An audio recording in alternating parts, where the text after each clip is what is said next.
हर हर महादेव। तो आज हम आसमाई जो व्रत होता है वो कब किया जाता है, उसकी पूजा विधि कैसे करते हैं और कथा इसके बारे में सुनेंगे। तो चलिए शुरू करते हैं। आसमाई की पूजा। वैशाख, आषाढ़ तथा माघ इन तीनों महीनों के अंतर्गत किसी भी रविवार को आसमाई की पूजा का विधान है। अधिकांशतः बाल बच्चे वाली औरतें ही यह व्रत करती हैं। इस दिन भोजन में नमक का प्रयोग वर्जित है। तांबुल पर सफेद चंदन से पुतली चित्रांकित करके 4 कौड़ियां रखकर पूजा की जाती है। तत्पश्चात चौक पूर कर कलश स्थापित करना चाहिए। उसी के समीप में ही एक काष्ठ फलक पर आसमाई को स्थापित करना चाहिए। पूजन के बाद पंडित 12 गोटियों वाला मांगलिक सूत्र व्रतकर्ता को देता है। भोग लगाते समय भी वह सूत्र पहनना चाहिए। पूजा की कौड़ियां रख ली जाती हैं। कथा। एक राजा के इकलौता तथा बड़ा ही उपद्रवी राजकुमार था। माँ बाप का प्यारा होने के कारण वह मनमानी करता था। वह प्रायपन घाटों पर बैठकर पनिहारियों की गागरी गुलेल से फोड़ डालता था। यह शिकायत राजा तक पहुंची। उन्होंने यह आज्ञा निकाल दी कि मिट्टी का घड़ा लेकर कोई पनघट पर ना जाए। सभी स्त्रियां मान गई तथा वे पीतल व तांबे के घड़े में जल भरने लगी।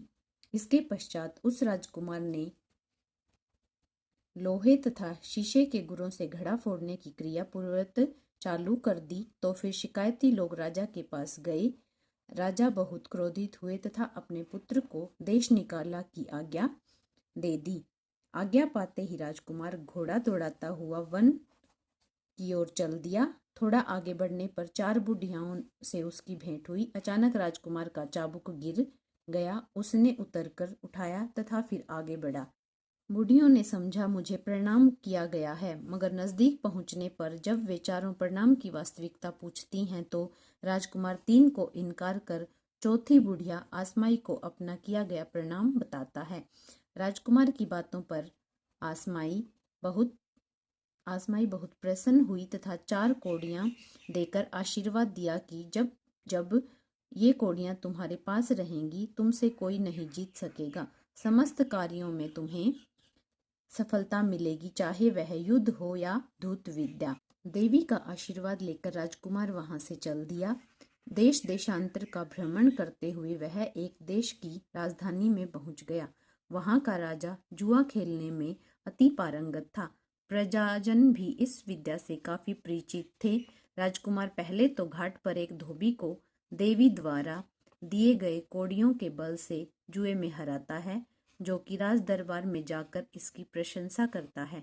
यह सुनकर वह राजा भी जुआ खेलने को उद्यत होता है तथा सब राजपाट हार जाता है। फिर बूढ़े मंत्री की सलाह से वह राजा अपनी पुत्री का विवाह इस धूत विजेता राजकुमार के साथ कर देता है। इस प्रकार दोनों महलों का सुख भोगने लगते हैं।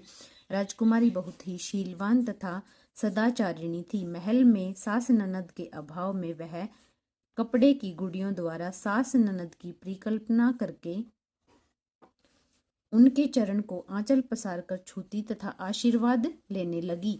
एक दिन अकस्मात राजकुमार ने यह सब देख लिया और पूछा, यह तुम क्या करती हो? राजकुमारी ने बताया कि स्त्रियोचित धर्म का पालन करती हूँ।